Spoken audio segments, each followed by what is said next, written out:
Hello everyone, আসসালামু আলাইকুম। Welcome back to my channel. কেমন আছো তোমরা? আশা করছি ভালো আছো। তোমরা দেখছো রোজা রান্নাঘর উইথ ব্লগ। প্রতিদিনের মতো আজ আবারও চলে এলাম তোমাদের মাঝে নতুন আরেকটি রেসিপি নিয়ে। আজকে রেসিপিতে থাকছে সয়াবিন পটল। ভিডিওটি স্কিপ না করে শেষ পর্যন্ত দেখার অনুরোধ রইল। আশা করছি তোমাদের ভালো লাগবে। চলো তাহলে দেখে নেওয়া যাক আজকের রেসিপি।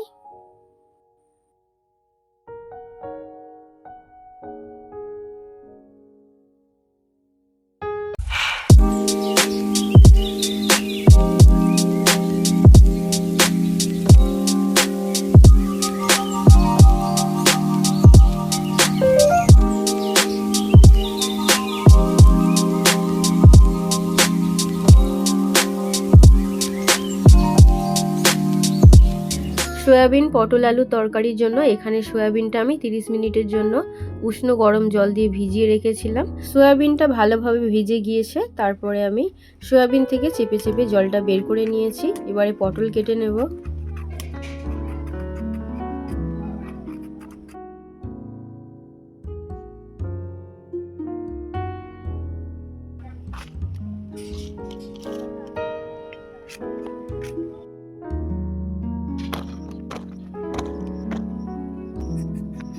এবারে আলু কেটে নেব।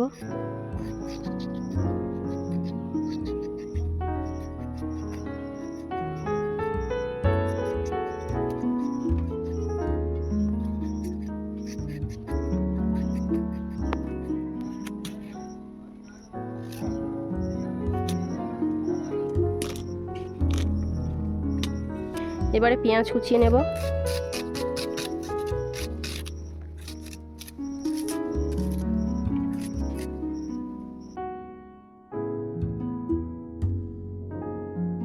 এবারে ধনেপাতা কুচিয়ে নেব।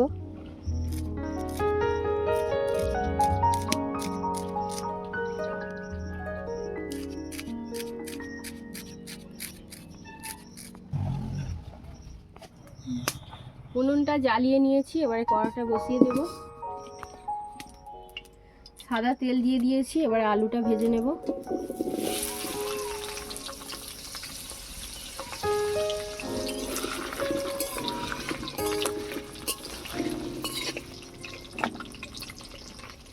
নুন দিয়ে দিচ্ছি, আর দিয়ে দেবো অল্প একটু হলুদ গুঁড়ো। এবারে আলুটা ভালো করে ভেজে নেব।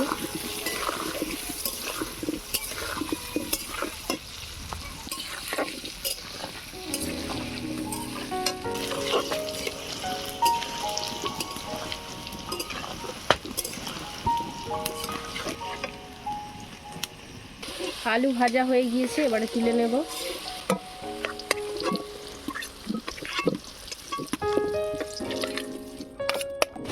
এবারে পটল ভেজে নেব।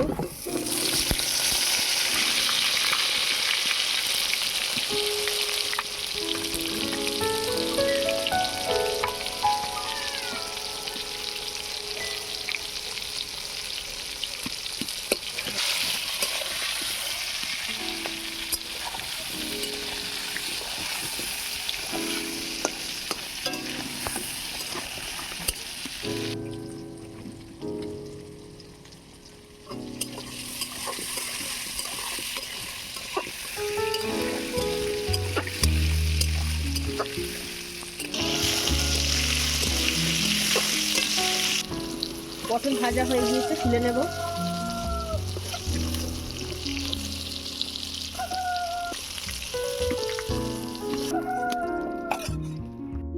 এবারে সয়াবিনটা ভেজে নেব।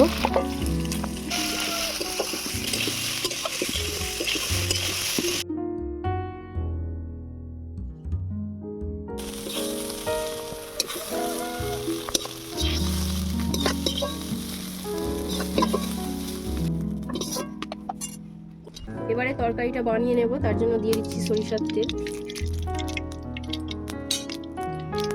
ফোড়নে দিয়ে দেবো গোটা গরম মশলা, একটা তেজপাতা।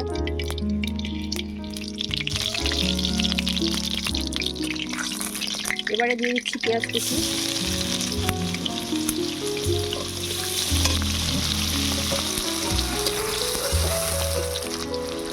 এবারে দিয়ে দিচ্ছি আদা বাটা, রসুন বাটা,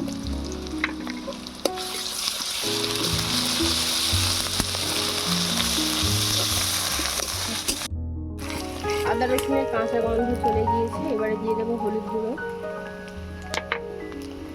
স্বাদ মতো নুন, লঙ্কা গুঁড়ো, জিরে গুঁড়ো, ধনে গুঁড়ো, মরিচ গুঁড়ো, অল্প একটু জল দিয়ে দেবো।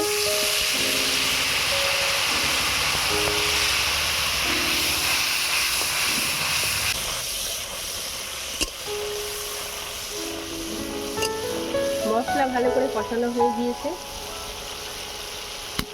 এবারে দিয়ে দেবো ভেজে রাখা আলু, সয়াবিন, পটল।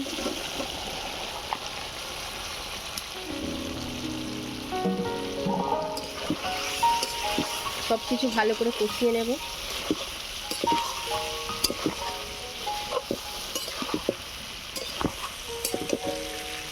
এবারে দিয়ে দেবো গরম মশলা গুঁড়ো,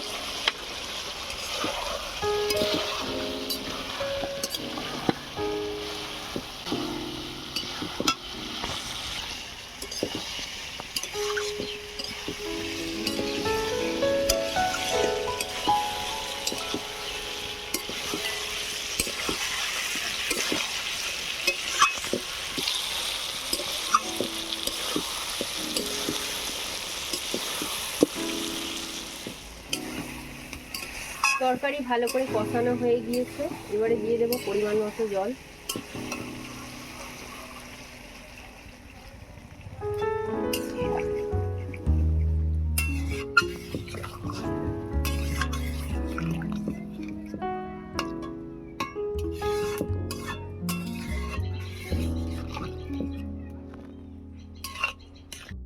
এবারে ঢাকা দিয়ে সেদ্ধ করতে দেবো।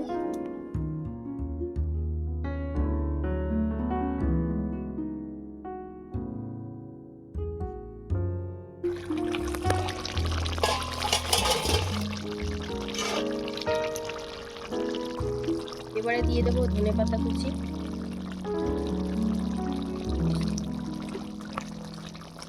আর দিয়ে দিচ্ছি গরম মশলা গুঁড়ো।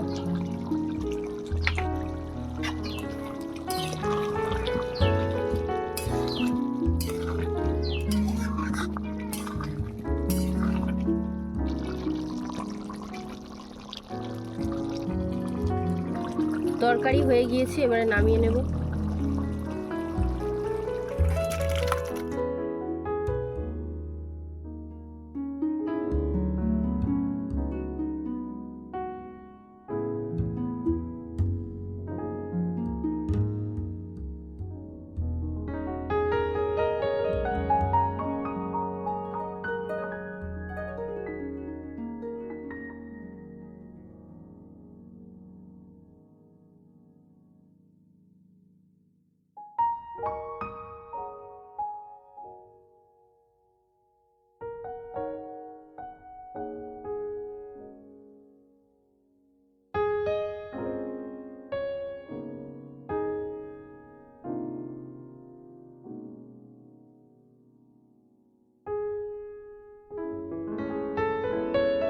আমার আজকের রেসিপি তোমাদের কেমন লেগেছে অবশ্যই কমেন্টে জানাবে। আজকের রেসিপি যদি ভালো লেগে থাকে বন্ধুদের সঙ্গে শেয়ার করো। দেখা হচ্ছে আবারও নেক্সট অন্য কোনো রেসিপির সাথে। ভালো থেকো, সুস্থ থেকো, পরিবারের খেয়াল রেখো। বাই, আল্লাহ হাফেজ।